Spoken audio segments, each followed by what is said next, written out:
Bonjour et bienvenue dans cette nouvelle analyse vidéo. Je décide aujourd'hui de me pencher sur le cas de l'euro-dollar qui, malgré une situation de consolidation depuis quelques jours, semble nous offrir une belle configuration que l'on va pouvoir exploiter assez facilement. Je vous propose tout d'abord ce graphique 4 heures qui nous permet de tracer le retracement de Fibonacci entre la hausse du mois de juin jusqu'à août 2010. Nous étions passés à l'époque des 1,1850 à plus de 1,33 $.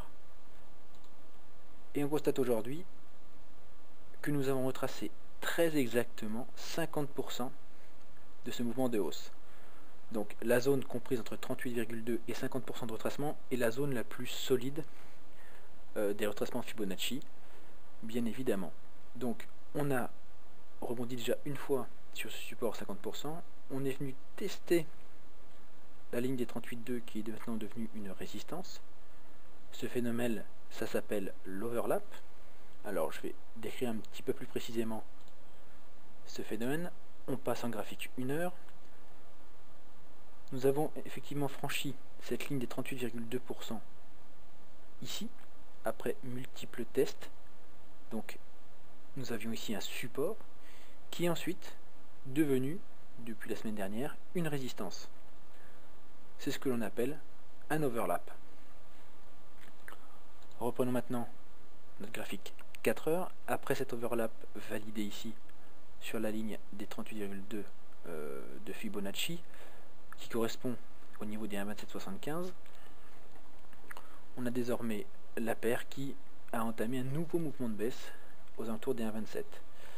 Donc si on doit zoomer un petit peu, qu'est-ce qui se passe en ce moment? On a une consolidation très nette entre 1,26 et 1,2775. Ce matin, malgré une nouvelle tentative de rupture de cette résistance à 1,2780, on a une nouvelle fois échoué, ce qui nous laisse penser qu'une nouvelle vague de baisse est probable avec un nouveau test du support à 50% de retracement qui se situe lui très exactement à 1,26, 1,2604. Donc bien sûr ces niveaux, il ne faut pas les prendre au pied de la lettre, ça reste des zones de résistance, des zones de support. Moi j'estime que le prochain support il est effectivement entre 1,26 et 1,2580.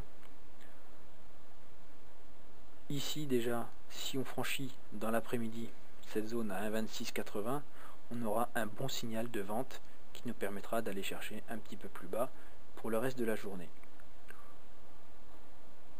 Autre phénomène assez embêtant depuis quelques jours, c'est le bruit du marché. Alors vous voyez sur ce graphique 15 minutes, toujours sur l'euro-dollar, on a cette évolution qui semble pourtant en tendance, mais qui est perturbée par beaucoup de mouvements, de petits mouvements d'aller et retour, et c'est ce qu'on appelle le bruit. Donc vous voyez, depuis quelques heures, on semble que la pression baissière a augmenté, et donc là on vient de casser ce petit canal ascendant. Alors rien de bien significatif en 15 minutes, les signaux sont bien évidemment un petit peu moins fiables, mais on a quand même indication que la pression baissière s'accentue, ce qui va dans le sens de l'analyse plus globale. Voilà, donc pour résumer, l'euro-dollar continue de l'évolution dans son canal, un signal de vente sur la rupture des 1,2680 et on ira viser la ligne des retracements de 50% à 1,26. Petit point sur les marchés à l'heure actuelle, on a un euro-dollar aux alentours des 1,27. Les indices sont légèrement dans le rouge en Europe, avec un moins 0,35 sur le CAC et moins 0,35 sur le DAX. Rien de bien inquiétant, on attend surtout l'ouverture des marchés américains. Ce matin, on a eu un indicateur économique du climat des affaires en Europe qui s'est révélé pas très encourageant, il faut bien le dire. Donc on a un résultat de 0,61 pour 0,70 avec une confiance des consommateurs qui est en baisse, qui est en hausse de moins 11 contre moins 12 prévu. Donc voilà, des indicateurs mitigés, peu de visibilité sur les marchés, sur l'économie en général, ça nous donne beaucoup de consolidation et ça rend le trading intraday très difficile en ce moment. Je vous souhaite de bons trades, une bonne session et je vous donne rendez-vous dans quelques jours pour un nouveau rendez-vous vidéo. A très bientôt.